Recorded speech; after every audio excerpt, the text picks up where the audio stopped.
हरी हरी बोलो जी। कैसे हैं आप सभी मेरे लड्डू लाडू कन्हैया केशव, मेरे बिहारी जी, मेरे गोपू की असीम कृपा से आप सब बहुत अच्छे होंगे जी। तो आप लोगों को आइडिया लग गया होगा टाइटल से कि ये जो मेरा आज का वीडियो है ये किस टॉपिक पे है। आज का वीडियो बहुत बहुत इम्पोर्टेंट है।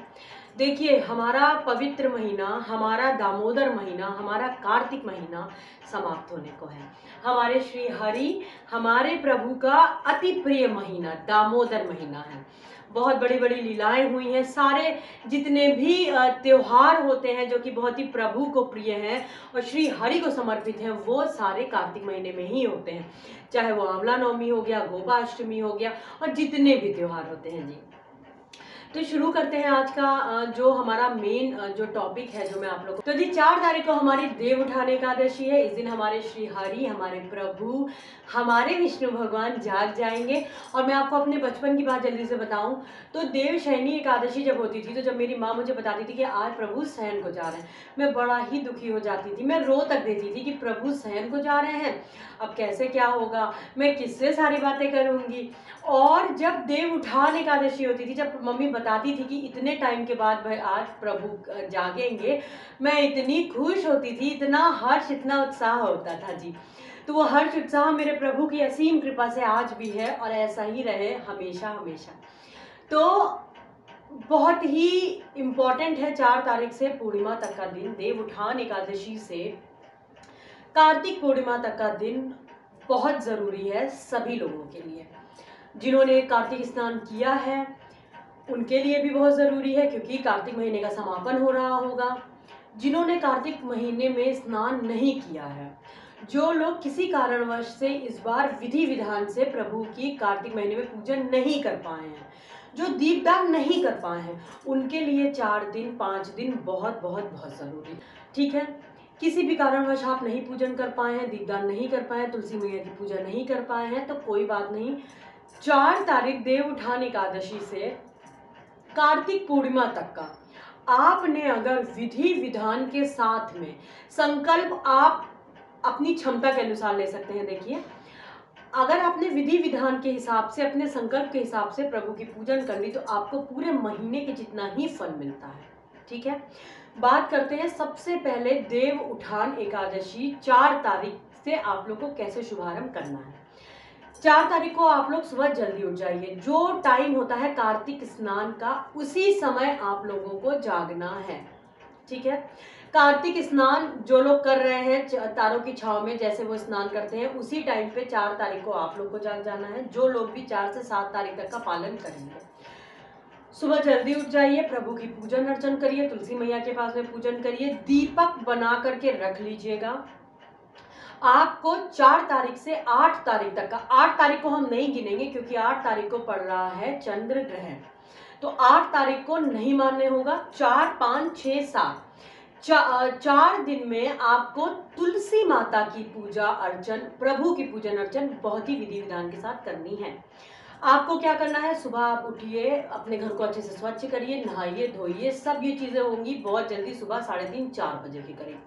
तारों की छांव में नहा करके आपको प्रभु की पूजन करनी है। आप नहीं कथा कर सकते हैं, कोई बात नहीं, आप सिंपल प्रभु की पूजन, चालीसा और आरती कर दीजिए। ठीक है, तुलसी माता के पास में आपको विधि विधान के साथ में उनकी जल चढ़ाना है। उनको इतवार भी बीच में पड़ेगा, इसीलिए तुलसी दल पहले ही तोड़ लीजिएगा। ठीक है, इतवार वाले दिन बिल्कुल भी तुलसी माता को स्पर्श नहीं करते हैं और ना जल डालते हैं, ये सभी को पता है। अमावस्या हो गया, एकादशी हो गया और तुलसी और इतवार हो गया। ठीक है, तो आप उनको छुएंगे नहीं, लेकिन दीपक आप आराम से जला देंगे उनके पास में। तो ये हो गया 4 तारीख की सुबह का आपका। अब आपको क्या करना है, 4 तारीख को ये कुछ चीज़ें, कुछ पॉइंट्स बहुत अच्छे से ध्यान रखिएगा। सबसे नंबर 1 का पॉइंट है, आपको उस दिन अपने घर में चौक पुरना है। ठीक है, अपने घर में, यदि आपके घर में बालकनी है, आपका फ्लोर ऊपर का है, आपके घर में बालकनी है, अच्छे से साफ करवा लीजिएगा, अच्छे से पवित्र करवा लीजिएगा। आपको वहाँ पे चौक पुरना, चौक ऐसी जगह पे पुरिएगा जहाँ पे कोई डिस्टर्बेंस ना हो, क्योंकि ये 4, 5, 6, 7, 8 को क्योंकि ग्रहण पड़ रहा है, नहीं हटेगा। 9 तक का ये चौक वहाँ पे स्थिर वैसे का वैसा ही रहे, कोई पानी ना पड़े, कोई भी किसी के पैर वैर ना पड़े। आपको सुबह पूजन करिए प्रभु की अच्छे से, सब कुछ दीपक वगैरह आपका सुबह ही हो जाएगा। उसके बाद आप सुबह दोपहर के बीच में आपको चौक पोड़ लेना है। चौक जो बनेगा बहुत विधि विधान से चौक बनता है देव का। मेरे प्रीवियस वीडियोस में आप चेक कर सकते हैं, मैंने शेयर किया हुआ है, जिसमें गौ चरण बनते हैं, स्वर्ग की सीढ़ी बनती है, देव बनते हैं, जैसे हम प्रभु को जगाएंगे।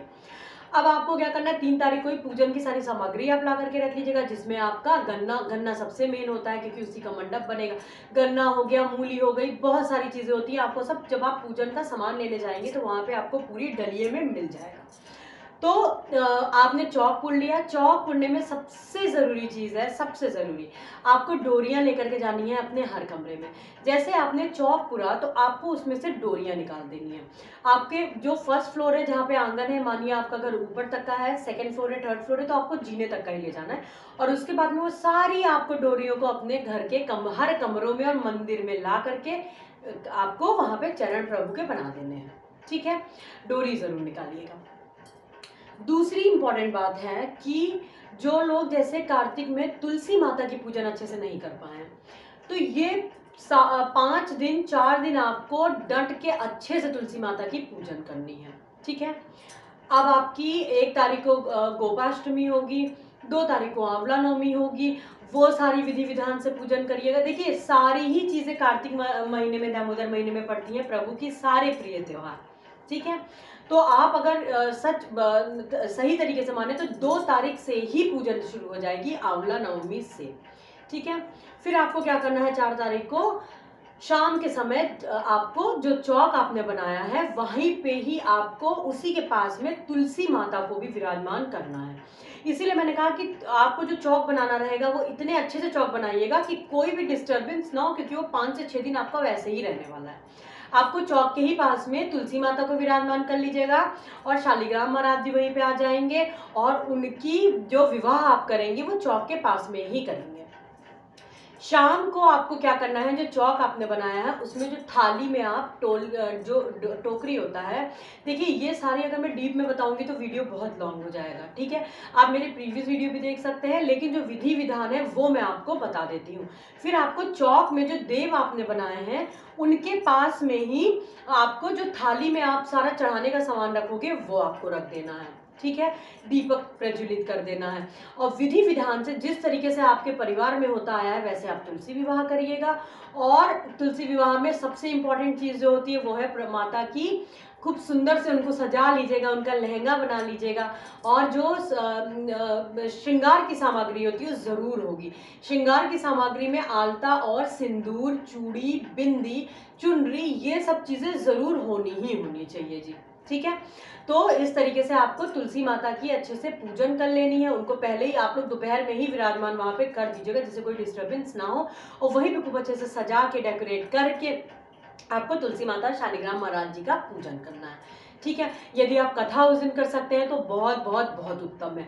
आप उसी जगह पे कथा करिए और वहीं पे प्रभु शालिग्राम महाराज जी का, तुलसी माता का गठबंधन करके उनका विवाह करवाइए। अब आपको क्या करना है, विवाह हो गया, पूजन आपकी पूर्ण हुई। अब आपको 5 तारीख को बहुत सुबह जल्दी उठ जाना है। जिस तरीके से आप अभी 4 तारीख से जागना शुरू करेंगे, कार्तिक स्नान वाले टाइम पे आपको सुबह जाग जाना है। फिर आपको प्रभु के लिए रात में ही कच्चा जो दूध होता है वो रख लीजिएगा, पवित्र कच्चा दूध रख लीजिएगा।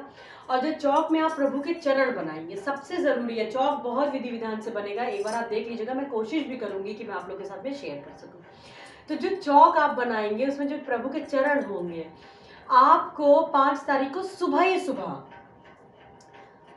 बहुत हल्के हाथों से दूध को छिड़कते हुए, प्रभु के चरणों को दबाते हुए, बहुत कोमलता से, आपको ऐसा प्रतीत होगा कि आप साक्षात प्रभु के श्री हरि के चरणों को बिल्कुल कोमलता से इस तरीके से करते हुए उनको जगाएंगे और गीत गाएंगे, जो कि है उठो देव जागो देव उंगलियां चटकाओ देव। ये भी जो गीत है आप नेट पे भी सर्च कर सकते हैं, आपको मिल जाएगा। बहुत प्रेम से जगाइएगा प्रभु को, इतने प्रेम से जगाइएगा कि आपको साक्षात लगे कि बिहारी जी के चरणों को, और जो हमारे विष्णु भगवान हैं माँ लक्ष्मी के साथ में विराजमान है समुद्र में, और बहुत ही लहरों के बीच में आप प्रभु के चरणों को दबा रहे हैं, उनको सहला रहे हैं, प्यार से उनको जगा रहे हैं कि प्रभु जल्दी जागिए, हम सब आपका इतने महीनों से इंतज़ार कर रहे हैं। और जिस तरीके से आप आंसू आते हैं आंखों में अभी मेरे, वैसे ही उस टाइम पे आपकी आंखों में प्रेम का आंसू, खुशियों के आंसू जरूर आने चाहिए, क्योंकि उस दिन हमारे प्रभु जाग रहे हैं। उसके बाद में आपको क्या करना है, दीप प्रज्वलित कर देना है अच्छे से तुलसी माता की। उसी जगह पे आपको तुलसी माता की पूजन करना है 4 तारीख को, 5 तारीख को। जो टाइम आप सुबह पूजन करेंगे, जैसे मानिए आपने सुबह तो बहुत जल्दी करेंगे, तो उसी तरीके से आपको शाम को भी तुलसी माता की पूजन चौक के पास में ही करना है, ठीक है जी। उसके बाद में आपको क्या करना है, जो सबसे ज़रूरी है, 5 तारीख को सूप ले लेना है। घर में जो सूप होता है वो आप ले लीजिए। और 5 तारीख को जब आप ये मानिए 7 बज जाएगा, 7 बजे तक का अच्छे से दिन हो जाता है, बस आपके प्रभु के चरणों को ऐसा आप करिएगा कि वो चरण बिल्कुल भी मिटरे नहीं, वो हटने नहीं चाहिए, चरण पूरे रहेंगे। बस बहुत हल्के से आपको दूध छिड़क करके बहुत हल्के हाथों से इस तरीके से प्रभु को जो है वो जगाना है। और जो चौक बनेगा वो बनेगा गेरू, अगर आप चाहें तो गेरू से बना सकते हैं, नहीं तो जो चावल का पिट्ठी होता है उससे चौक बनता है। और फिर आपको जो सूप आप लोगे वो 7 बजे के करीब पे आप वो सूप को ढक दोगे। थाली जो आप चढ़ाओगे वो नहीं हटेगा, कुछ भी नहीं हटेगा, बस आप साइड कर दीजिए। और प्रभु के चरणों को आपको सूप से ढक देना है 5 तारीख को। फिर ये जो आपको सूप हटाना है शाम को हटा देना है। यही चीज़ आपको 6 तारीख को फॉलो करना है, यही चीज़ आपको 7 तारीख को फॉलो करना है। 8 तारीख को तो आपको सुबह अर्ली मॉर्निंग पूजा कर लेना है, क्योंकि सूतक ही लग जाएगा बहुत जल्दी से, ठीक है। वो चीज़ें मैं आपको अपने दूसरे वीडियो में चंद्र ग्रहण के बारे में पूरी चीज़ें बताऊंगी। फिर आपको 4, 5, 6, 7, 8 तक सुबह तक का, सूतक से पहले तक का अच्छे से पूजा करके आपको सूप से सब कुछ ढक देना है। तो ये आपको करना है देव उठान एकादशी वाले दिन से आपको कार्तिक पूर्णिमा तक का। अब कार्तिक पूर्णिमा कब मनेगी, तो कार्तिक पूर्णिमा जो इस बार हमारी मनेगी वो मनेगी हमारी 8 तारीख को, ग्रहण की वजह से 7 तारीख को। पॉसिबल हो तो ज़रूर कथा करिएगा, नहीं तो जब मेरे प्रभु जाग रहे हैं 4 तारीख को, आप चाहे तो उस दिन भी कथा कर सकते हैं। हमारा महापर्व है, हमारे प्रभु भी जाग रहे हैं, तुलसी विवाह भी उसी दिन होता है, और तुलसी माता से ही वो सबसे पहले मिलते हैं, देखते हैं उनको ही। तो आप चौक रखिए, चौक के पास में शालिग्राम मराठा, तुलसी माता का विवाह कराइए, वहीं पे ही आप सारा सब कुछ डेकोरेट करिए। और गन्ने को ज़रूर लगाइएगा, गन्ने से ही उनका मंडप बनेगा। तो 4, 5, 6, 7, 8 तारीख तक का ये सारी सब चीज़ें इसी तरीके से आपको 8 की सुबह तक का, अर्ली मॉर्निंग तक का आपको सब कुछ कर लेना है। और ये समझिए 4 तारीख से 7 तारीख तक का आप लोग के जितनी भी मनोकामनाएं हो अपने घर में, कोई ये मैं नहीं कहूँगी कि आप अपने क्षमता के अनुसार से करिए, बहुत पालन है वैसे तो इसमें, बहुत ही कड़े पालन है, लेकिन आप अपने क्षमता के अनुसार करिए। आप प्रभु की पूजन सुबह जल्दी उठ करके कर लीजिए, सात्विक भोजन करिए, प्याज लहसुन आपको 4 तारीख से 8 तारीख तक का बिल्कुल भी नहीं खाना है। जो भी संकल्प ले रहा है उसको तो बिल्कुल खाना ही नहीं है, कोशिश करिए कि घर पे बने भी नहीं।